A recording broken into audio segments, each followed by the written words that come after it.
Hi, Charles of Book Sage here, and this is Top 5 Wednesday. It's October 11th, and this week's topic is favorite creepy settings. My choices are probably going to be a little different than most people's. I'm going to have more of a fantasy element rather than perhaps a horror or mystery or whatever people are going to do. And 4 out of the 5 stories I'm going to highlight, I actually read in the 70s, somewhere between the age of 6 and 12. Only one of them is a more recent read. And that one I'm going to start with first, and that's number 5, Dark Haven and Dark Ladies Chosen, books 3 and 4 of Gail Z. Martin's The Chronicles of the Necromancer. Now, The Chronicles of the Necromancer is a high fantasy series. It has your traditional elements, it has your kingdoms and your prince and soldiers and betrayal and all of those things. But it also has, as the name shows, necromancy. The main character is a summoner, which he can speak to the spirits of the dead. And it's a power inherited from his grandmother, and it's used for good things. But it can also, by others, there's sorcery and dark magic and blood magic that can really, really do horrific things. And in this traditional kind of high fantasy setting, where there's betrayal and the prince has to flee to save his life and figure out how to use his powers and work his way back to save his kingdom and his people. Along the way, he meets this mercenary who is, you could say, if I use Star Wars analogy, he would be your kind of Han Solo. Jean-Marc Vahanian. He's one of my he's one of my favorite characters in fantasy. He's just really interesting, really cool, hardcore, gritty. He's lived a brutal life, and he ends up by being hired to help Triss, the prince, and that completely changes his life and his world and his destiny. Now, the reason I bring Jean-Marc up is he attracts the attention of this sort of race of immortals called the Vayash Maru, and who are in effect vampires, and he ends up getting tangled up in all of their stuff. And he ends up supposedly being the Dark Lady's chosen, where he's chosen by one of their gods to rule over Dark Haven, which is where the vampires live. And that part, so you have a high fantasy story that has all your traditional elements, and set in there are these vampires, and Dark Haven has this sort of haunted forest and wolves and werewolves. So you get side by side with a high fantasy story, you get this sort of gothic, creepy feel to it. And books 3 and 4 deal most directly with the Vayash Maru and Jean-Marc and Dark Haven and all the things that happen there. And the last 3 lords of Dark Haven have all died very young, because there's a large contingent of the Vayash Maru who have no interest in a mortal ruling them. So it gets into all that stuff. So I wanted to kind of choose that for number 5 to highlight the series, because it's an unexpected element in what would normally be a traditional high fantasy. I'm a big fan of Gail Z. Martin's writing. I enjoy her stories a lot. They're not like mind-blowing, groundbreaking stories, but she's a really solid writer who tells a really solid story. And these first 4, and this books 3 and 4 in particular, I wanted to highlight because you don't normally see that sort of gothic, creepy, vampire-y element in a traditional high fantasy story. Number 4 is one of my all-time favorite books, and this is The Face in the Frost by John Bellairs. Now, John Bellairs is known more so for his children's books. I think The House with a Clock in Its Walls is probably his most famous, and I read that as a kid, and that was really wonderful and creepy and scary too. But this is his like singular foray into like regular non-children's fantasy, though it can be pretty much read by anyone at any age. I was probably 10. I think I was probably 12 when I read this. And this deals with the wizard Prospero, and not the Prospero you're thinking, and his friend Roger Bacon, and not the Roger Bacon you're thinking, who end up kind of going on the trail of this dark wizard. Prospero realizes there's some dark, evil wizard out there who's gained some horrific knowledge. And the wizard's seeking to kill Prospero because Prospero's the only one he fears can stop him. So Prospero sets off trying to figure out who this guy is, where he is, and how to stop him before the wizard becomes powerful enough to just kill him and anybody he wants. So it's a wonderful story, a lot of whimsy, a lot of humor. But John Bellairs has a knack for writing like creepy, kind of unsettling, brooding elements. So he weaves inside his story of humor and magic and whimsy, there's that scare factor, that unsettling creepiness that's kind of woven throughout. If you're a fan of like Harry Potter books, if you like wizards and spells and weird, strange houses and things, then there's a lot of like some elements that are in the Harry Potter series. I could see in here in this book that was written much earlier. I wouldn't surprise me if J.K. Rowling was a fan. Now, there's no like similarities plot-wise or anything, but just if you read it, you'll see some similarities with the humor and the whimsy and the wizards and spells and his house that he lives in alone. You could easily see in the Harry Potter world. But a quick read. It's less than 200 pages, but just a fantastic book. One of my favorites. And it was the very first thing that came to mind when I saw that this week's topic was favorite creepy settings. Number 3 is maybe not something someone would expect, but this is book 3 of what was at the time an Earthsea trilogy. Now it's a series because there's 2 more books after this. This is Ursula K. Le Guin's The Farthest Shore. And the last section of this book deals with Sparrowhawk, the main character, and a younger character traveling with him.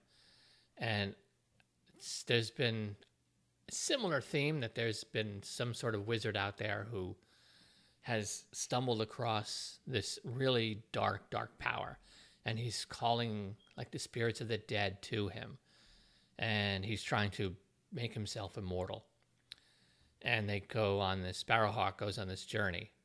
And this is Sparrowhawk at the tail end of, who he was as an archmage and famous and powerful wizard. And the last section, when they finally get to find where this guy is, on the island of Celador in the dry land, it had a really spooky, creepy atmosphere where they're traveling through this deserted land where it's just filled with all these dead people and dead spirits that are being drawn even against their will to this dark wizard. And I probably read this, I was 11 maybe when I read this, and it made a big impression on me too, the way it was written. And looking back on it now, it's pretty straightforward and pretty simple, but to a young kid, reading these stories with dragons and all this stuff, Ursula K. Le Guin's just a brilliant, brilliant writer, and highly recommend reading pretty much anything she's written. And that's another one that always stood with me about just that unsettled landscape where there is no life anymore and you're just surrounded by the dead as you're making your way closer and closer to try to find this sort of abomination of a wizard that's doing this to them. And just the whole Earthsea story is just one of my absolute all-time favorites. And now number 2, because that was number 3, number 2 is a horror book, and it's my favorite horror book of all time, and that is Stephen King's The Shining. This I also read in the 70s, probably when I was also about 12, similar time to when I read The Face in the Frost. And this is just a fantastic book. The Overlook Hotel is just as much a star and character of this book as Jack Torrance and his family. And if you've seen the Stanley Kubrick movie, of course, Kubrick just does a brilliant job capturing the brooding menace of this hotel and how it just slowly destroys the mind of someone who stays there too long. of course, someone who's susceptible to it as well, which Jack Torrance is. And there's even more of that in the book. I mean, it's just a phenomenal, phenomenal book for me. This has stayed throughout all the Stephen Kings that I've read. This has stayed my favorite. And just the creepiness of that room that's in there and the build up to the room itself and what happens in the room. And I don't want to give all that stuff away for anyone who may have never actually seen the movie or read the book. It's quite good. That recent Stephen King is at Room 1408, I think, the movie with John Cusack. I like that because it reminds me of like the Overlook Hotel in a way. And though that was just one single room in that movie, the hotel itself is just, and the grounds with the topiary, which the movie has a sort of a giant hedge maze. The books have a topiary where all these bushes like that are trimmed in the shapes of animals, and they by themselves are pretty creepy and horrific. But again, horror-wise, this was the very first thing that came to mind, and it's like still to this day my favorite of all the King's books and my favorite horror book I've ever read. Number one is my favorite, and this may be unexpected again for some people, but I am going with The Lord of the Rings, The Fellowship, The Two Towers, and The Return of the King. And the reason why I'm going with these three is I'm going to highlight. I read these the first time, I think I was somewhere between 6 and 8, a lot closer to 6, because I know my brother was reading them when I was still 5, and I read them right after he did. So I was really, really young when I read these. And in The Fellowship of the Ring, the spooky, creepy setting is the Mines of Moria, Khazad-dûm. And that whole scene where they enter into the mines and travel through and everything that happens there. From just the anticipation and the dread and wondering what's in there and what's going to get them. And the heartbreak of discovering Balin's tomb. And then, of course, what happens at the end as they're trying to make their way out. Among my favorite scenes in the entire story. And it really, especially for like a 6-year-old, that's a really dark, creepy, scary. You're just on the edge of your seat the first time you read it. That's always stayed with me, and it's always fun to go back and when I reread this to go through Moria again, because just the drums and the hearing them in the distance. Tolkien does a masterful job. I would have loved to have seen Tolkien like tackle a horror story, because you could see elements of how good he could have been at that genre if he really wanted to. And in The Two Towers, you have Frodo and Sam when Gollum becomes their guide, because they're stuck and they can't find a way into Mordor because of the geography with all the jagged mountains. There's no way through that they know of. So Gollum becomes their guide, and he takes them through hidden paths that he knows down into the dead marshes. And that scene as well creeped me out as a little kid. Now, originally, this was the place of a huge, famous battle in the First Age, I believe it was. And tons and tons of men and elves and orcs and others died there. And all their bodies were buried in this big field. But over the years, over the centuries, over the ages, water came in and it turned into like a swamp and turned into a marsh. And now the dead are underneath in the water. And when you walk through, there are certain times where you'll see candles glowing underneath the water. And if you look when the candles are there, you'll see the dead. And they call to you and entrance you and try to lure you down into the water, basically to your death. And the atmosphere of that scene, when I, again, first read it when I was about 6 or 7, was just kind of enthralling and mesmerizing and creepy and scary. And always, again, it goes back to how well Tolkien can put in an element of horror, especially for someone, a young kid. How it may read to someone who's just reading it now as an adult for the first time, I have no idea how it will come across. But since my first reading of it was at such a young age, that, at least the memory of that first read stays with me whenever I do that reread. So that creepiness has never gone away, and I enjoy that. The last one is from The Return of the King, and that is when Aragorn and the Grey Company take the paths of the dead. Now, in the book, it's an extremely short scene. It's only a few pages. I thought it was brilliant that Tolkien decided to show it through the eyes of Gimli, because Gimli, it lives to go underground, to go through tunnels and through mountains and underneath the earth. I mean, Moria was like a dream for him to get there and see it. Even with the heartbreak and everything that happened in Moria, to him, that's probably, he's going to look back at that as one of the great moments of a dwarf, is having walked through Khazad-dûm.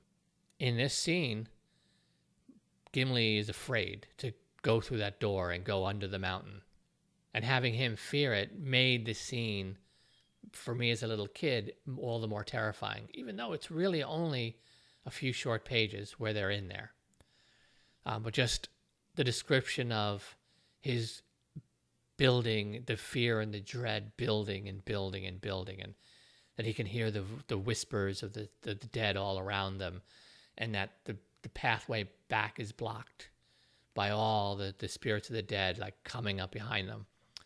Just the way it was written, again, really creepy, atmospheric, made such an impression on 6-year-old me that it's, always stayed, again, one of my favorite scenes. And as far as Aragorn as a character goes, that's a critical moment in Aragorn's character arc. I mean, it really is the moment when Aragorn chooses to take the paths of the dead, where he finally leaves Strider behind and embraces Aragorn, son of Arathorn, Isildur's heir, child of Numenor. So it's just story-wise, character-wise, it's such a key moment in his character. But just to tell it through Gimli's eyes and have Gimli afraid was such an effective writing technique for Tolkien. And that's pretty much it. That's my top 5 Wednesday for October 11th, favorite creepy settings. Let me know down below if you've read any of these books and if you found any of the moments I spoke about to be creepy at all. I'll be looking for your top 5 videos as well to see what your creepy settings are. And feel free to leave a link once you put yours up in the comment section down below so I can find them. And again, Top 5 Wednesday is hosted by Samantha from Thoughts on Tomes, and I will link to the Goodreads group down below as well in the description. So if you're unfamiliar with Top 5 Wednesday, you can click on the link and go to the Goodreads group and see what all the topics are and join in. And I'm brand new. This is only my second time doing Top 5 Wednesday. And it's a lot of fun. It gets you really thinking back through all the books you've read and combing through and trying to match things up. So I like it. It's fun. I don't know if I'll be able to answer every topic every week, but the challenge of it, is pretty cool. And that's about it as far as Top 5 Wednesday goes. I will see you next Wednesday with another Top 5 Wednesday video. I'll see you Friday with a regular Friday reads. And other than that, I will talk to you in the comments, see you on Twitter. And this is Charles of Sir Book Sage. Happy reading.